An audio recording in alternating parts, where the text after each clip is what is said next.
Okay, so when you think about Kerala, what's the first thing that pops into your head? Oh, definitely the backwaters, right? Yeah, Spices, maybe Ayurveda, that whole relaxed vibe. exactly. Lush greenery, coconuts, you know the picture. But get ready for this. There's another image we need to add. Oh, what's that? Kerala as, and this might sound surprising, the absolute king of India's luxury hotel scene. Like star-rated hotels. Really? King. That does sound a bit unexpected compared to, say, Mumbai or Delhi. Right. But we've been digging into some pretty detailed data from the Union Ministry of Tourism.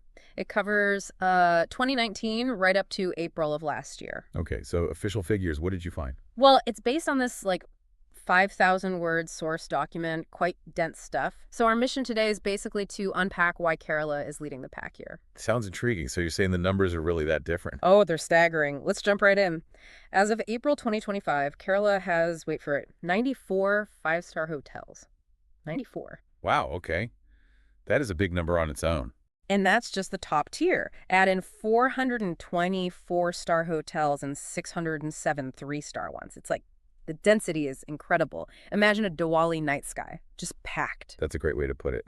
So how does that stack up against the usual suspects? Well, take Maharashtra, with Mumbai. They've got 86 five-star hotels, which is respectable, sure. Right. Close on the five-star count. But then look at the 4 and 3 car numbers. Only 36 and 69, respectively. It drops off fast. Ah, okay.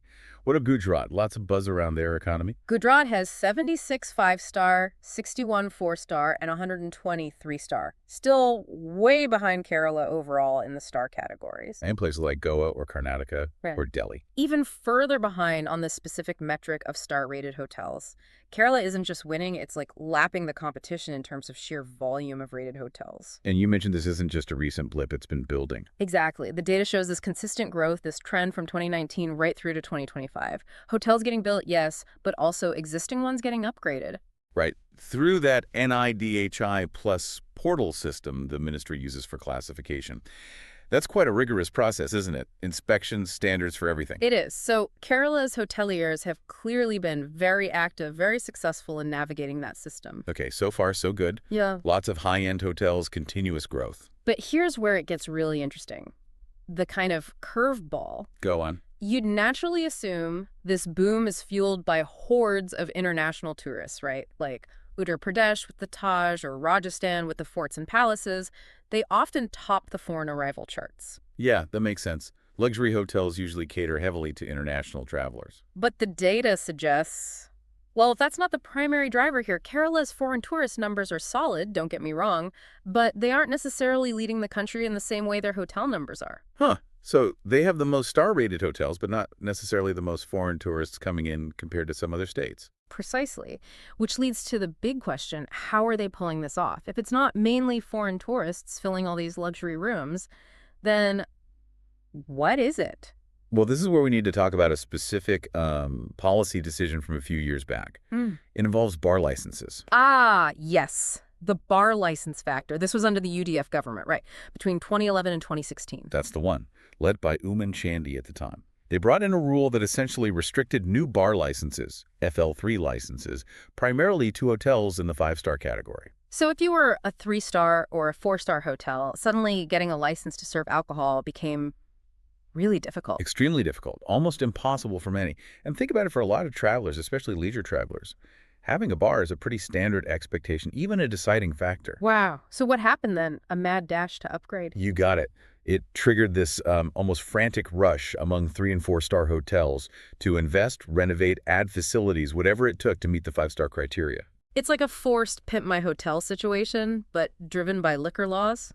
Add a pool here, upgrade the lobby there, maybe a fancy spa.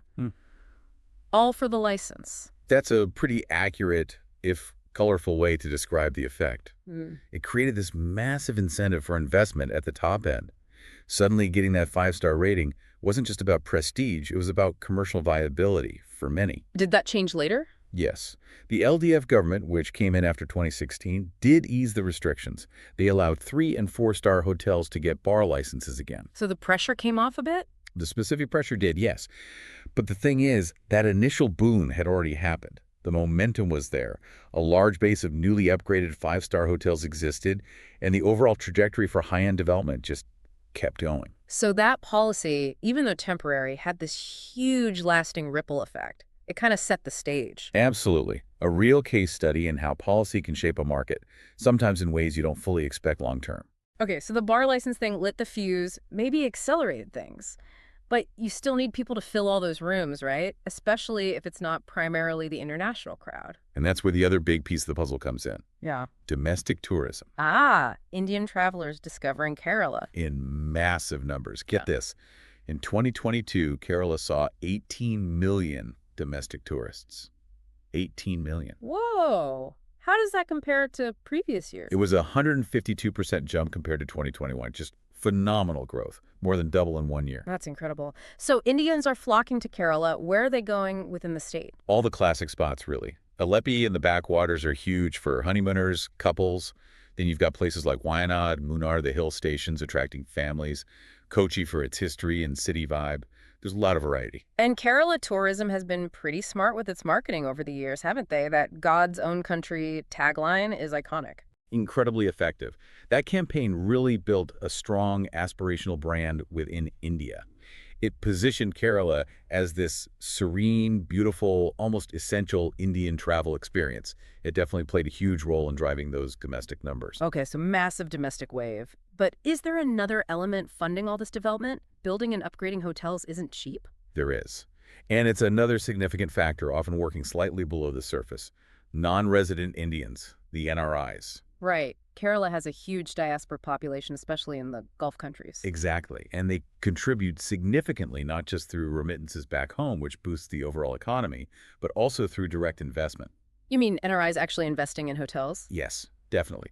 India earned, about $199.6 billion from tourism foreign exchange in 2023. NRIs contribute a chunk to that, and some of that money, whether from remittances or direct investment, flows into the hospitality sector in Kerala. I can totally see that. Someone working abroad, missing home, decides to invest in a nice hotel back in Kerala. Maybe partly so they have a stylish place to stay when they visit. That's often part of the motivation. Yeah, we heard from James Kodianthara, who runs Concord Exotic Voyages, and he stressed how important those NRI funds are for investment capital in the state's tourism infrastructure. It's wanting a good return, sure, but also that connection, maybe wanting to enjoy authentic Kerala food in a place they have a stake in. It's a fascinating mix then, a quirky policy push, a huge domestic travel boom, and significant NRI money flowing in. Those seem to be the core drivers of this specific phenomenon, yeah. But you can't discount the foundation it's built on. Meaning, Meaning Kerala's long-term commitment to tourism generally. It wasn't just the bar license. They've had proactive tourism policies for years. And we mentioned the NIDHI Plus portal. mm, The fact that so many hotels meet those high standards shows a commitment to quality across the board. and infrastructure must play a role. You need airports, roads, railways to handle all these tourists. Absolutely critical. And the numbers there are strong, too. Cochin Airport handled like 8.8 million passengers in 2023. Thiruvananthapuram saw 3.4 million. Those are big numbers. So people can actually get in and out easily. Right. And they're upgrading railways, too. Union Minister Ashwini Vaishnaw mentioned upgrades for 34 stations. Plus, Cochin Port handled over 35 million tons of cargo in 2023. That points to overall good connectivity, which helps everything, including tourism. And does that famous Kerala model, the focus on education, healthcare, play into this at all, maybe in terms of the workforce? I think it almost certainly does. That focus generally creates a more skilled, educated population. In hospitality, that translates to better service. People often talk about the warmth of the service in Kerala. Exactly. Professionalism, but also genuine warmth. You see it reflected in TripAdvisor reviews all the time. Service is often highlighted as exceptional. Yeah. Having a workforce that's naturally service-oriented is a huge plus in this industry. So it's the buildings, the policies, the money, and the people delivering the experience. Makes sense. Okay, let's talk bottom line. What does all this mean for Kerala's economy? It's significant. Tourism contributes around 10% to Kerala's GDP. That's a substantial chunk. And the overall state GDP is pretty large, isn't it? Yeah, the projection for 2024-25 was around 13.1 lakh crore, which is roughly $157 billion. And the tertiary sector, services where tourism sits, makes up about 63% of that. So tourism is a major engine. And jobs. All these hotels must employ a lot of people. Definitely. Huge job creation from management down to housekeeping, F&B, everything. It's interesting, Kerala's unemployment rate actually dropped quite a bit, from about 12.5% in 2016 down to around 5% by 2020. Growth in sectors like hospitality surely contributed to that. And presumably it helps local suppliers, too. Oh, absolutely. There's a Hmm. big ripple effect. Hotels buy produce from local farmers, seafood from fishermen, handicrafts from artisans. It supports a whole ecosystem of smaller businesses. And it attracts investment from outside, too. Yes, foreign direct investment. Between late 2019 and mid-2024, Kerala attracted over $1 billion in FDI. That shows external confidence in the state's economy, and tourism is a big part of that attraction. So looking ahead, does it seem like Kerala can keep this momentum going? The potential is definitely there. The union budget for 2025-26 allocated a decent amount, over 2,500 crore, for tourism nationally. Kerala could certainly benefit from that for more infrastructure and maybe skill development programs. And are they looking beyond the traditional beach and backwater holidays? Very much so. There's a big push into niche areas.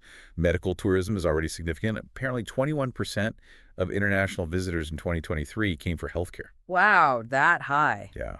Plus, Ayurvedic resorts, wellness retreats, adventure tourism in the hills, promoting cultural festivals, ecotourism. They're trying to diversify the offerings. And technology must be playing a part in the hotels themselves now. For sure. Things like contactless check-in, maybe using AI for concierge services, dedicated apps.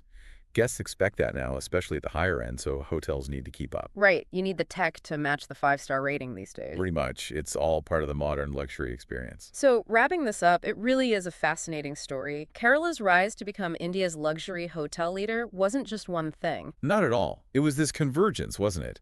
A specific policy trigger with the bar licenses, yes, but then fueled massively by domestic tourism and NRI investment. All built on that foundation of, good service culture, ongoing infrastructure work, and smart branding like God's own country. Exactly. And it's still kind of amazing that they achieved this dominance in star-rated hotels without necessarily having the absolute highest number of foreign tourists compared to some other states. It really makes you think, doesn't it? What other unexpected factors, maybe hidden policy impacts or local dynamics, might be driving success stories in other sectors that we just don't see on the surface? That's a great question. It's a reminder that the obvious drivers aren't always the whole story. Sometimes it's a unique local cocktail of factors. Absolutely.